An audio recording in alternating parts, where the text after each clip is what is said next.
திருக்கணித பஞ்சாங்கத்தின் அடிப்படையில் வரக்கூடிய பங்குனி மாதம் மேஷ ராசி மேஷ லக்ன அன்பர்களுக்கு என்ன மாதிரியான பலன்கள் நடக்க இருக்கு அப்படிங்கிற விஷயத்த பார்க்க போறோம். முதல்ல பங்குனி மாத துவக்கத்தில் என்ன கிரக அமைப்பு இருக்கு அப்படின்னா மேஷத்திற்கு. மேஷத்துல குரு பகவான், அதாவது ராசிக்குள்ளேயே குரு பகவான், ராசிக்கு 6ஆம் இடத்துல கேது, ராசிக்கு 10ஆம் இடத்துல உங்களுடைய ராசி அதிபதியான செவ்வாய் உச்சம் பெற்றமாக இருக்கக்கூடிய ஒரு சூழல்.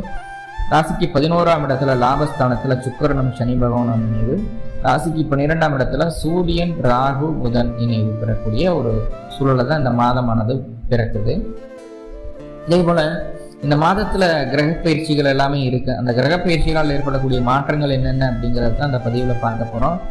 அப்படி கிரக பயிற்சிகள் என்னென்ன நடக்குது அப்படின்னா, பங்குனி மாதம் 2ஆம் தேதியே, அதாவது 15/3/2024 அன்னைக்கு உங்களுடைய ராசி அதிபதி அப்படின்னு சொல்லக்கூடிய செவ்வாய் பகவான் உங்க ராசிக்கு 10ஆம் இடமான மகர ராசியிலிருந்து ராசிக்கு 11ஆம் இடமான கும்பராசிக்கு பயிற்சி ஆகிறார். ஸோ இது செவ்வாயினுடைய பயிற்சி. அதனால என்னென்ன மாற்றங்கள் நடக்க போகுது? செவ்வாய் போய் உங்க ராசிக்கு லாபத்துல தாங்க உட்கார்றாரு, கவலை இல்லை. ராசி அதிபதி 11ஆம் பாவத்துல போய் உட்கார்றது அப்படிங்கிறது மிகப்பெரிய நல்ல விஷயம் தான். அதுல என்னென்ன பாசிட்டிவ் இருக்கு அப்படிங்கிறத பார்க்க போறோம்.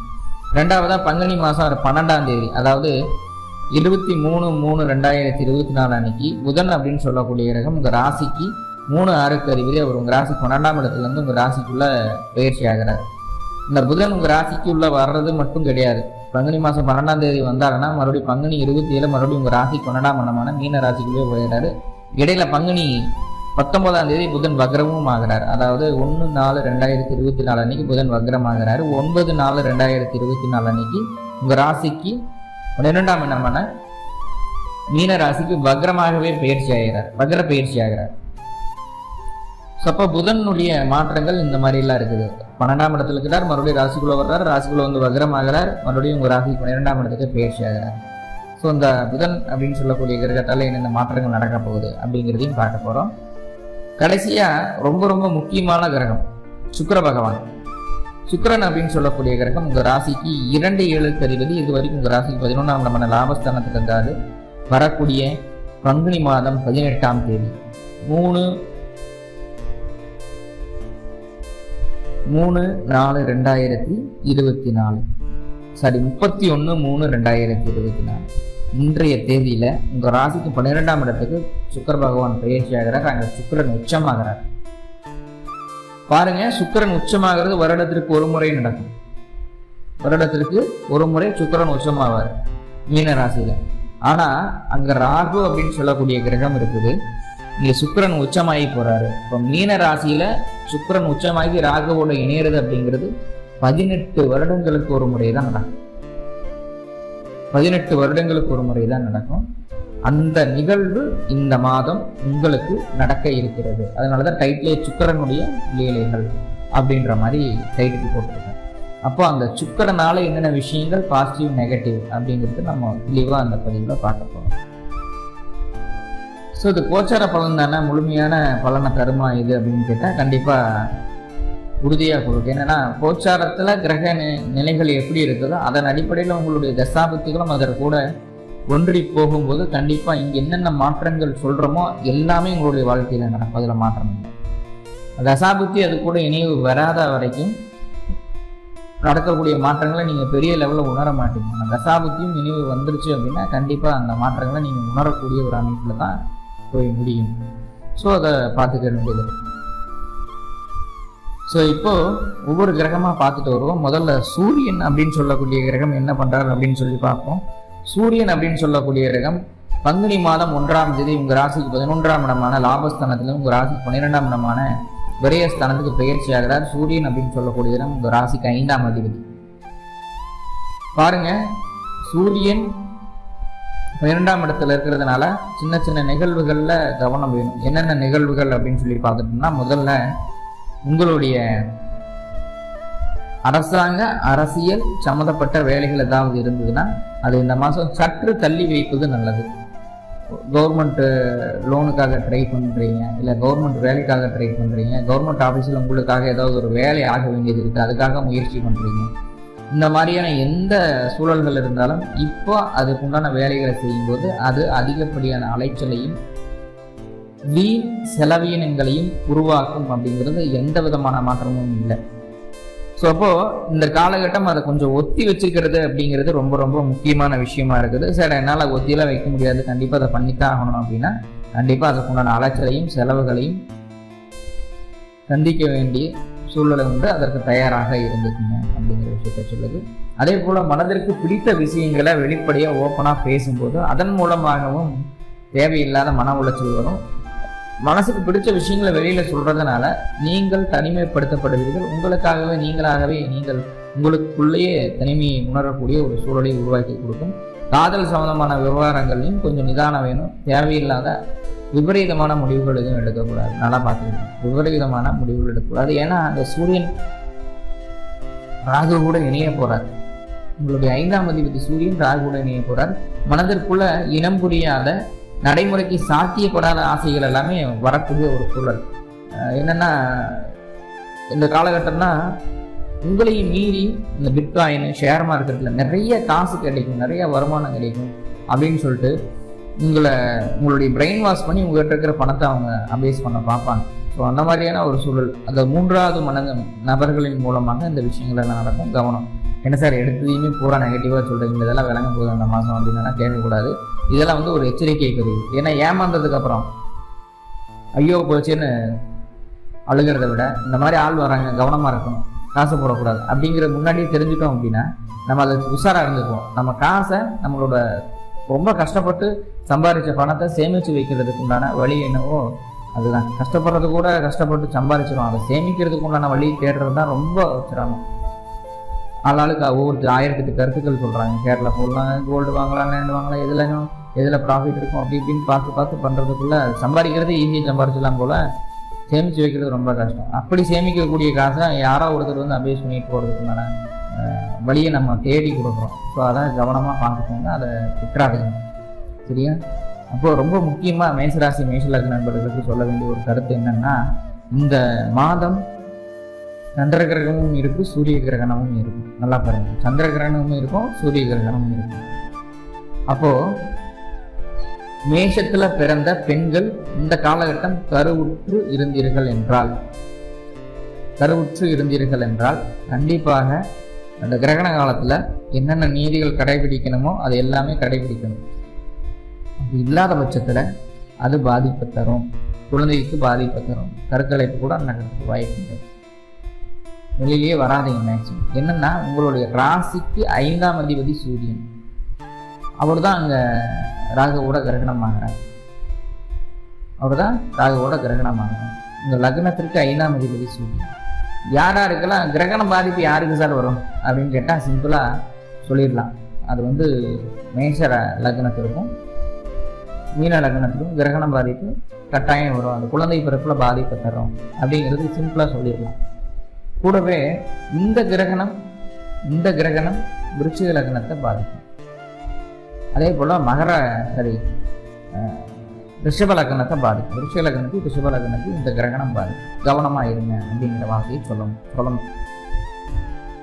அப்போ குழந்தைக்காக சில மருத்துவ செலவுகளை செய்ய வேண்டிய சூழல் உங்களுக்கு வரப்போகுது. இல்லை சார் எனக்கு பையன் இருக்கான், அதில் பொண்ணு இருக்காங்க, ஒரு 15 வயசாச்சு 20 வயசாச்சு அப்படின்னா அவங்கள வண்டி வாகனத்தில் கவனமாக இருக்க சொல்லுங்கள். தொலைதூர பயணங்களுக்கு அனுமதிக்காதீங்க. உயரமான இடங்களுக்கு செல்வதற்கு அனுமதிக்காதீங்க. இந்த ஒரு மாதம் அதற்கான நல்ல சூழ்நிலை இல்லை அப்படிங்கிறத புரிஞ்சுக்கோங்க. ஸோ அப்படி வண்டி வாகனத்தில் இல்லை ரொம்ப தூரமாக பயணம் செய்யும்போது அதில் சின்ன சின்ன விபத்துகளோ சங்கடமான ஒரு சூழ்நிலைகளை சிக்கிறதோ இந்த மாதிரியான ஒரு அமைப்புகள் வந்துடும்.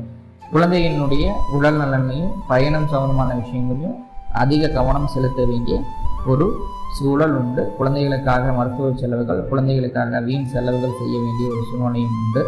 தேவையில்லாத இன்வெஸ்ட்மெண்ட்டு, ஷேர் மார்க்கெட்டு இந்த மாதிரி சில விஷயங்கள்லாம் செய்யாமல் இருப்பது நல்லது அப்படிங்கிறத புரிஞ்சுக்கணும். தந்தை வழியும் சில செலவுகள் வர்றதுக்குண்டான வாய்ப்புகள் உண்டு. அதே போல் தந்தையினுடைய சொத்து அது சம்பந்தமான ஏதாவது பிரச்சனைகள் இருந்ததுன்னா அது ஒரு நல்ல நிவர்த்திக்கு இந்த காலகட்டம் வரும். தந்தையினுடைய சொத்து ஒரு நல்ல நிவர்த்திக்கு வரக்கூடிய ஒரு சூழல் இது சூரியன் தரக்கூடிய விஷயம். சூரியனுடைய தசாபுத்தி அந்தரங்களோ சூரியனுடைய நட்சத்திரங்களும் கிருத்திகை விக்கிரம் உத்திராடத்தில் ஏதாவது கிரகங்கள் தசாபுத்தி நடந்துட்டு இருந்தாலும் இது 100% உங்களுடைய ஒரு லைஃப்பில் இந்த மாதம் நீங்கள் அடலாம். கிராஸ் பண்ணி தான் வரணும், கிராஸ் பண்ணி தான் வரணும். அடுத்ததான் ரொம்ப முக்கியமான கிரகம் உங்கள் ராசிக்கு அதிபதி அப்படின்னு சொல்லக்கூடிய செவ்வாய் உங்கள் ராசிக்கு 11ஆம் இடத்துக்கு பயிற்சி ஆகிறாரு 10ஆம் இடத்துல இருந்து. அப்போ செவ்வாய் 11ஆம் இடத்துக்கு பயிற்சி ஆகிறது அப்படிங்கிறது நல்ல விஷயமா சார்னா, கண்டிப்பாக மேஷ ராசிக்கு இது ஒரு அற்புதமான காலகட்டம், இல்லை மாற்றமே இல்லை, அற்புதமான காலகட்டம். மேஷ ராசிக்கு 11ஆம் இடம் பாதகமே. அது எப்படி அற்புதம் அப்படின்னு சொல்றோம் அப்படின்னா, பாருங்க, செவ்வாய் உங்க ராசிக்கு 11ஆம் இடத்துக்கு பயிற்சி ஆனா உங்க ராசிக்கு 2ஆம் இடத்தை பார்ப்பார், உங்க ராசிக்கு 5ஆம் இடத்தை பார்ப்பார், ராசிக்கு 6ஆம் இடத்தையும் பார்ப்பார். அப்போ எந்த ஒரு செயலாக இருந்தாலும் சரி தைரியமா அவங்கள அணுகிறதுக்கு உண்டான மனநிலையை, அந்த மன பக்குவத்தை இந்த செவ்வாய் கொடுப்பார். உங்களுடைய திட்டங்கள் எவ்வளவு வளர்ச்சலை தந்தாலும் இறுதியில் அதை ஏதோ ஒரு வகையில ஒரு லாபத்தை தரக்கூடிய ஒரு அமைப்புக்குள்ள இழுத்துட்டு போறதுக்கு உண்டான வேலையை இந்த செவ்வாய் செஞ்சுவார். சகோதர வழி மேன்மையும் உதவிகளும் கிடைக்கும். பாலிய நண்பர்களுக்காக நீங்கள் இறங்கி வேலை செய்யக்கூடிய ஒரு சூழல், அதே போல மூத்த சகோதரத்துக்காக நீங்க இறங்கி வேலை செய்யக்கூடிய ஒரு சூழல். உங்களுடைய வளர்ச்சிக்காக சில மாற்றங்கள் இல்லை, பல விஷயங்கள்ல பல முயற்சிகள் செய்வீங்க. அதுல நிறைய ஒரு 70-80% சக்சஸையும் கொடுக்கும். என்ன, உங்களுடைய வளர்ச்சிக்காக சில மாற்றங்கள் செய்றீங்க, சில முயற்சிகள் செய்றீங்கன்னு சொல்றோம் இல்லையா, அது சிம்பிளா நடந்துடாது. ஏன்னா 11ஆம் இடத்துல சனீஸ்வர பகவான் இருக்காரு. சனி கூட செவ்வாய் சேரும்போது அது சிம்பிளா அது உங்களுக்கு நடக்கிறதுக்கு வாய்ப்புகள் இல்லை. அதிக போராட்டங்கள் அதுலேயும் இருக்கும். ஆனா அந்த போராட்டத்துல அப்படியே வெற்றி அப்படிங்கிறது உங்களுக்கு உறுதியா கிடைக்கும். தொட்ட காரியத்துல லாபம் அப்படிங்கிறது உறுதி. ஆனா ரொம்ப போராட்டம் பார்க்க வேண்டிய ஒரு சூழல். சகோதர வழி, வீடு, நிலம், வாகனம் சம்பந்தமான விஷயங்கள்ல தொழில் பண்ணிட்டு இருக்கீங்க அப்படின்னா அதெல்லாம் உங்களுக்கு சாதகமாக அமையும். பாருங்க, இதுல ரொம்ப ஒரு முக்கியமான விஷயம், செவ்வாய் 11ஆம் இடத்துல இருக்கிறது. அதாவது இது நிறைய பதிவுகளில் சொல்லியிருக்கேன். மேஷ ராசி மேஷ லக்னத்திற்கு செவ்வாய் 11ஆம் இடத்துல இருக்கிறது அப்படிங்கிறது திடீர் அதிர்ஷ்டத்தை தரக்கூடிய ஒரு அமைப்பு அப்படின்னு நிறைய டைம் சொல்லியிருக்கேன். என்ன காரணம்னா, உங்க ராசிக்கு அவர் அஷ்டமாதிபதி, அவர் போய் 11ஆம் இடத்துல இருந்தால் உங்க ராசிக்கு 2ஆம் இடத்தையும் உங்க ராசிக்கு 5ஆம் இடத்தையும் பார்ப்பார். 8 11ஆம் பாவத்தில் இருந்து 2, 5 தொடர்பு கொள்ளும்போது கண்டிப்பாக அது நம்ம யோசிக்காத விஷயங்களை, யோசிக்காத லாபத்தை, யோசிக்காத வருமானத்தை கொடுக்கறதுக்கு உண்டான வேலையை அந்த செவ்வாய் செஞ்சிடும். சிம்பிள், உங்களுடைய சுய ஜாதகத்தில் செவ்வாயினுடைய தசாபுத்தி அந்தரங்களோ, செவ்வாயினுடைய நட்சத்திரத்தில், அதாவது சித்திரை, அவிட்டம், மிருகசீரம் இந்த நட்சத்திரங்கள் ஏதாவது கிரகங்கள் தசாபுத்தி நடத்தினாலும் இந்த செவ்வாய் அந்த அதிர்ஷ்டத்தை தருவார். உங்களுடைய சுய ஜாதகத்தில் இந்த கிரகங்கள் தசாபுத்தி நடத்தக்கூடிய இடங்கள் எந்த அமைப்புகளில் இருக்கு அப்படிங்கிறத பொறுத்து அதனுடைய அளவீடு வேறுபடும். குறைவாக இருக்க அதிகமாக கிடைக்குமா அப்படிங்கிற அளவீடு வேறுபடும். ஆனால் கண்டிப்பாக அந்த பொருளாதார முன்னேற்றத்தை இந்த செவ்வாய் உங்களுக்கு தந்தே தீர்வார். திடீர்னு அதிர்ஷ்டத்தை தருவார். இல்லை ஒரு பிஸ்னஸ் பண்ணிட்டு இருக்கீங்க அப்படின்னா, ஒரு பிஸ்னஸ் ஆகாமே இருந்திருக்கு, 2 மாதம் 3 மாதமா தடையாகிட்டே இருக்குன்னா, திடீர்னு ஒருத்தர் வருவாங்க, சின்னதாக ஒரு 10 நாள் 15 நாளுக்குள்ள அந்த பிஸ்னஸ் உங்களுக்கு ஈஸியாக கம்ப்ளீட் ஆகிடும். சக்ஸஸ்ஃபுல்லாக நடந்துடும், சந்தோஷப்படுவீங்க. 3 மாதமாக இழுத்துட்டு இருந்தோம், அது நடக்கவே இல்லை, திடீர்னு 10 நாளில் கடகடன்னு வந்துட்டு கையில் காசு வந்துடும். ஸோ அப்படி ஒரு வேலையை அந்த செவ்வாய் செய்யறது தயாராக இருக்கிற செவ்வாயால் உங்களுக்கு லாபம் தான். பிரச்சனையாக இருந்த விஷயம் கூட கடைசியில் உங்களுக்கு வெற்றியை கொடுத்துடும். தடைப்பட்ட காரியங்களில் ஜெயிக்க வைக்க வேண்டிய வேலையை அந்த செவ்வாய் செய்தே தீர்வார். கண்டிப்பாக உங்களுக்கு வெற்றியும் உண்டாகும் அப்படிங்கிறத நம்ம தெளிவாக சொல்லிக்கிறோம். அடுத்ததான் ரொம்ப ரொம்ப முக்கியமான கிரகம் அப்படின்னு சொல்லக்கூடியது புதன். இந்த ராசிக்கு 3, 6 அதிபதி.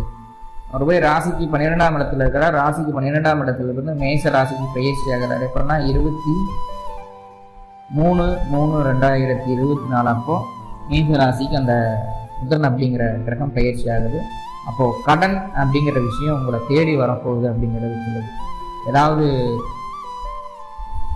காசு பணம் சம்பாதிக்கணும், அதுக்காக கடன் வாங்கணும், இல்லை ஏதாவது புதுசாக பொருள் வாங்கணும், காலி நிலம் வாங்கணும், அதுக்காக கடன் வாங்கணும்னு சொல்லிட்டு கவர்மெண்ட்ல ஏதாவது லோன் முயற்சி பண்ணிட்டு இருக்கீங்க அப்படின்னா அதற்குண்டான வாய்ப்புகள் உங்களுக்கு கிடைப்பதற்குண்டான வாய்ப்புகளை சொல்கிறது. எதிர்பார்த்த கடன் தொகை உங்களுக்கு வீடு தேடி வருவதற்குண்டான வாய்ப்புகளை சொல்கிறது. தாய் மாமனுடைய ஆதரவு பரிபூர்ணமாக இருக்கும் இந்த காலகட்டம். அதாவது நல்லா பாருங்க, பங்குனி மாதம் 12ஆம் தேதியிலேருந்து பங்குனி 27ஆம் தேதி வரைக்கும், அதாவது 23/3/2024 9/4/2024 வரைக்கும் ரொம்ப ரொம்ப கேரண்டீடாக, ரொம்ப ஸ்ட்ராங்காக, ரொம்ப தைரியமாக செயல்படக்கூடிய ஒரு காலகட்டம். இந்த காலகட்டம் எதிர்ப்புகளும் உங்களை தேடி வரும். எதிர்ப்புலாம் துவம்சம் பண்ணிடுவீங்க, பார்த்துக்கலாம் அப்படின்னு சொல்லி பண்ணிடுவீங்க. கடன் கிடைக்கும், பொருளாதார முன்னேற்றம் உண்டாகும், வேலை இல்லாதவர்களுக்கு வேலை கிடைக்கும், கணவன் மனைவிக்குள்ள சின்ன கருத்து வேறுபாடுகள் வரும், குழந்தைகள் நல்லா படிப்பாங்க, உடல் ஆரோக்கியம் படிப்படியாக மேல் ஏறுவதை உங்களால் பார்க்க முடியும். ரொம்ப தைரியமாக இருப்பீங்க, ரொம்ப பீஸ்ஃபுல்லாக என்னால் முடியும் அப்படின்னு நினைப்பீங்க. இந்த காலகட்டம் மைண்ட் அவ்வளோ ஷார்ப்பாக வேலை செய்யும், கத்தி மாதிரி மைண்டு வேலை செய்யும், அவ்வளவு தெளிவாக இருக்கக்கூடிய ஒரு சூழல். அதாவது பிஸ்னஸ் மைண்டு அப்படின்னு சொல்லுவோம் இல்லையா, பாரபட்சம் பார்க்காம தொழிலில் முன்னேற்றத்திற்கு என்ன வழி, பிஸ்னஸை வியாபாரத்தை நல்லபடியாக கொண்டு போகிறதுக்கு என்ன வழி அப்படின்னு யோசிக்கக்கூடிய ஒரு பிஸ்னஸ் மேன் எப்படி யோசிப்பாங்களோ அந்த மாதிரி நீங்கள் திங்க் பண்ணுங்க இந்த காலகட்டம். ஸோ அந்த 23/3/2024 9/4/2024 வரைக்கும் புதன் அப்படின்னு சொல்லக்கூடியதும் உங்கள் ராசிக்குள்ளே இருக்கார். அதுவும் குறிப்பாக சொல்ல போனால் ஏப்ரல் 1ஆம் தேதியிலிருந்து ஏப்ரல் 9ஆம் தேதி வரைக்கும் பயங்கரமான திங்கிங் இருக்கும், பயங்கர பிளானிங் இருக்கும். ஆனால் இப்போ நான் என்ன சொல்கிறேன்னா, இதெல்லாம் வெறும் பிளான் மட்டும் பண்ணுவீங்க, செயல்படுத்துறதுக்கு நேரம் எடுத்துக்கும். அப்போது இப்போ என்னென்னவெல்லாம் விஷயங்கள் உங்களுக்கு தோணுதோ அதெல்லாம் நோட் பண்ணுவீங்க. அது உங்களுடைய வளர்ச்சிக்கு, உங்களுடைய முன்னேற்றத்துக்கு ரொம்ப ரொம்ப முக்கிய பங்கு வகிக்கக்கூடிய நிறைய விஷயங்களாக இருக்கும். ஏன்னா இப்போல்லாம் யோசிப்போம், டிசைன் பண்ணுவோம், பிளான் பண்ணுவோம், எல்லாமே மைண்டுக்குள்ளே இருக்கும். கரெக்டாக அதை ப்ரொசீட் பண்ணும்போது அதில் தடம் மாறதுக்குள்ளான வாய்ப்புகள் இருக்குது. அப்போ தோணும் போதே அதை ரெக்கார்டபுளாக பண்ணி வச்சுட்டீங்க அப்படின்னா பிற்காலத்தில் அதை பயன்படுத்துறதுக்கு ரொம்ப ஈஸியாக இருக்கும். ஏன்னா புதன் ராசிக்குள்ளே இருக்கும்போது தான் இந்த விஷயங்கள் எல்லாம் உங்களால் செய்ய முடியும். இந்த மாதிரி எல்லாம் எக்ஸ்ட்ராடனரி திங்கிங் வரும், பயன்படுத்திக்கும். குழந்தைங்க நல்லா படிக்கும், ரொம்ப சுறுசுறுப்பாக இருப்பாங்க.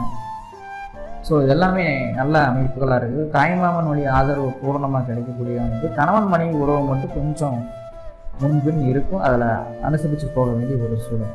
கூடவே பங்குனி மாதம் 18ஆம் தேதி, அதாவது 31/3/2024 இந்த காலகட்டம் உங்களுடைய ராசிக்கு 2 7க்கு அதிபதி ராசிக்கு 12ஆம் இடத்துக்கு பயிற்சியாகிறார். சுக்கிரன் 12ஆம் இடத்துக்கு பயிற்சியாகிறார்.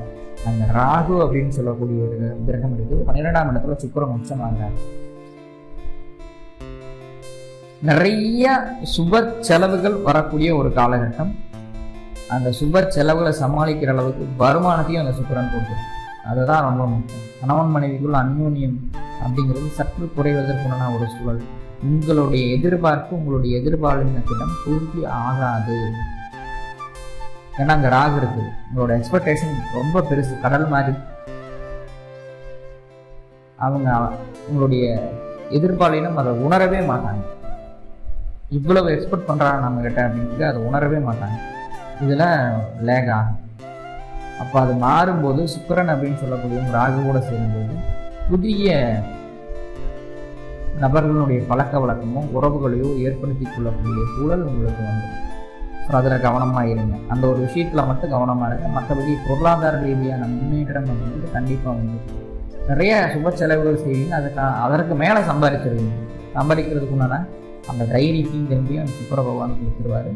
வாடிக்கையாளர் எண்ணிக்கை அதிகரிக்கும். அந்த பெண் வாடிக்கையாளர்கள் ரொம்ப அதிகமாக வருவாங்க. நல்லா பாருங்கள், வேற்று மொழி வேற்று மதத்தினர் உங்களுக்கு வாடிக்கையாளராக வருவாங்க. அவர்கள் மூலமாக பொருளாதார நஷ்டம் ஏற்படும். சுப செலவுகளை செய்கிறதுக்கு தயாராகிக்கோங்க. ஆனால் ஒரு இன்வெஸ்ட்மெண்ட் பண்ணுறேன் அப்படின்னு சொல்லிட்டு ஆசை வார்த்தைகளை காட்டி உங்கள் கையில் இருக்கிற காசு இன்வெஸ்ட் பண்ண வச்சுருவாங்க. இல்லைன்னா அவங்க அபேஸ் பண்ணி போயிடுவாங்க. இது சூரியனாலையும் நடக்குது, சுக்கிரனாலையும் நடக்குது. 2 கிரகமும் சேர்ந்து ராகுவோட இணையும் போது இது பாதிப்பு அதிகமாக கொடுக்குது. முக்கியமாக யாருடைய ஆசை வார்த்தை, இந்த எம்எல்எம் சேரதுலேருந்து ஷேர் மார்க்கெட்லேருந்து எதெல்லாம் இன்வெஸ்ட் பண்ணால் அதிகம் காசு கிடைக்குது அப்படி இப்படின்னு உங்களுக்கு கேன்வாஸ் பண்ணுறாங்களோ அதில் இருந்தெல்லாம் கவனமாக இருந்தது. இந்த ஒரு விஷயம் மட்டும் மேஷராகணும் இந்த மாதம் ஃபாலோ பண்ணால் போதும். நிறைய பாதிப்புகள் அதனால் வருது. சரியா? அப்போ 2ஆம் அதிபதி அப்படின்னு சொல்லக்கூடியது முச்சமாயாது, நல்ல விஷயம்தான். குடும்பம் அமையாதவங்களுக்கு குடும்பம் அமையும். ஆல்ரெடி ஒரு குடும்பம் இருக்கிறவங்களுக்கு இன்னொரு குடும்பம் உருவாகிறதுக்குண்டான வேலையும் அந்த சுக்கிரன் செய்வார். கவனமாக இருங்க. அப்போது உங்களுடைய சுய ஜாதகத்தில் சுக்கிரனுடைய தசாபுத்தி அந்தரங்கள் நடந்துட்டு இருந்தது அப்படின்னா இதனுடைய வீரியம் ரொம்ப அதிகமாக இருக்கும். குடும்பத்தில் புது உறவு ஒன்று வர்றதுக்கு வாய்ப்புகள் இருக்குது. புது உறவுனா தப்பாவெலாம் நினைக்கக்கூடாது. ஒரு பெட் அனிமல், ஒரு டாக் வாங்கலாம், ஒரு கேட் வாங்கலாம், ஒரு ஃபிஷ் டாட்டின் வாங்கிட்டு வந்து வைக்கலாம். ஒருத்தருக்கு குழந்தை பிறப்பு ஏற்படலாம், அது பெண் குழந்தையாக இருக்கலாம். ஸோ இந்த மாதிரி புது ஒரு நபரினுடைய ஒரு உயிரினுடைய வருகை இந்த காலகட்டம் உங்கள் குடும்பத்திற்குள் இருக்கும் அப்படிங்கிறத சொல்லலாம். நிறைய பாசிட்டிவ் பார்த்துட்டோம், சின்ன சின்ன நெகட்டிவும் பார்த்துட்டோம்.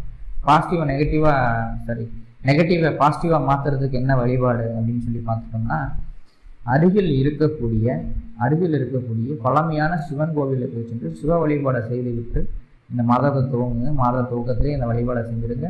மேலும் நீங்கள் பிறந்த கிழமை அன்னைக்கும் நீங்கள் பிறந்த நட்சத்திரத்தன்னைக்கும் இந்த சிவ வழிபாடை செய்துட்டு வாங்க. 2 நல்லெண்ணெய் தீபம் போட்டு வழிபாடு பண்ணிட்டு வாங்க. மிகப்பெரிய அற்புதமான மாற்றங்கள் எல்லாம் இந்த மாதத்தில் நீங்கள் பார்க்க முடியும். மேலும் உங்களுக்கு எல்லா விதத்திலும் நன்மைகள் நடக்கணும்னு சொல்லி எல்லாம் உள்ள பரம்பொருளை பிரார்த்தனை பண்ணிட்டு இந்த பதிவு முடிச்சுக்கிறேன்.